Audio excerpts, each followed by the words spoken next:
Hi, I'm Ian. Welcome to another week of Soundbites. Now, the Bible is an amazing book.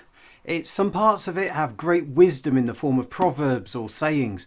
Part of it tells how the church started. Part of it tells us why the world is like it is. And it has stories of people long ago, and we still learn from those stories today.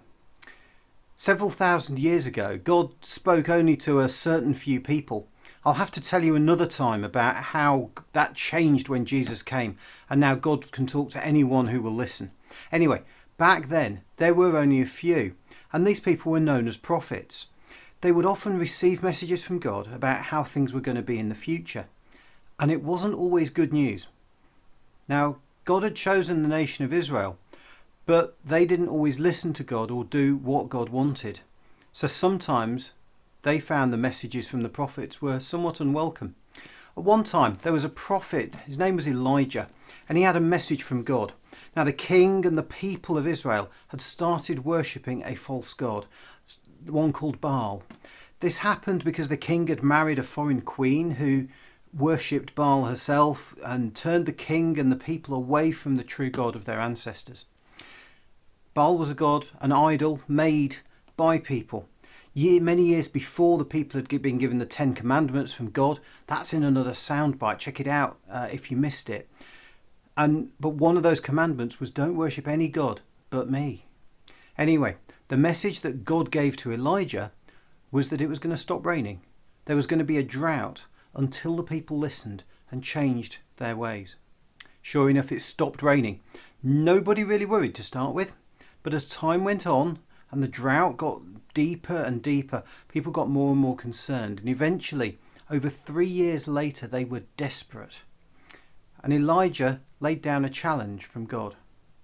In those days, it was common to take an animal, kill it and prepare it for sacrifice and then burn it on an altar.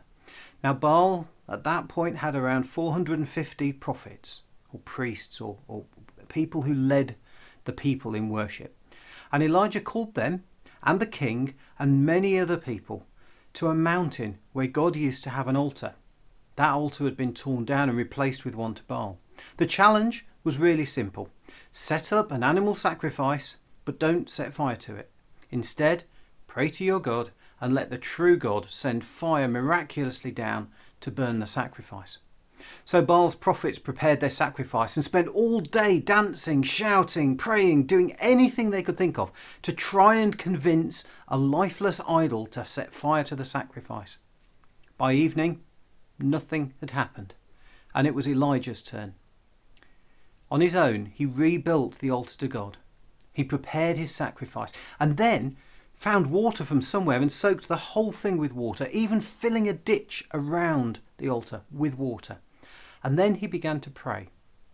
The recorded prayer is only 3 short sentences, but before he even finished those, there was fire, the whole sacrifice was burnt up, including all the water, even the stones of the altar were consumed. The fire was so intense. That day, after the people and the king saw all of this, they said sorry to God and they turned back to God. And then Elijah prayed to God to end the drought and send rain. Before the king managed to get back to Jerusalem, there was so much rain that his chariot struggled to get through the mud. That's a story I have always enjoyed. It speaks to me of just how powerful God is and how much he will stand alongside people who put their trust in him. I may never have called down fire from heaven, but I know that I can trust God to be with me, whatever it is that I do in his name.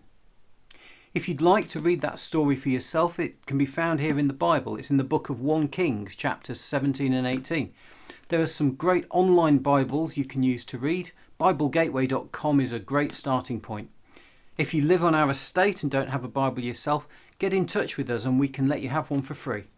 If you'd like to hear more about this story or get some pointers at other great bits, some great stories to read, do get in touch. We'd love to introduce you to more of our favourite bits of the Bible. God bless you. Have a great week.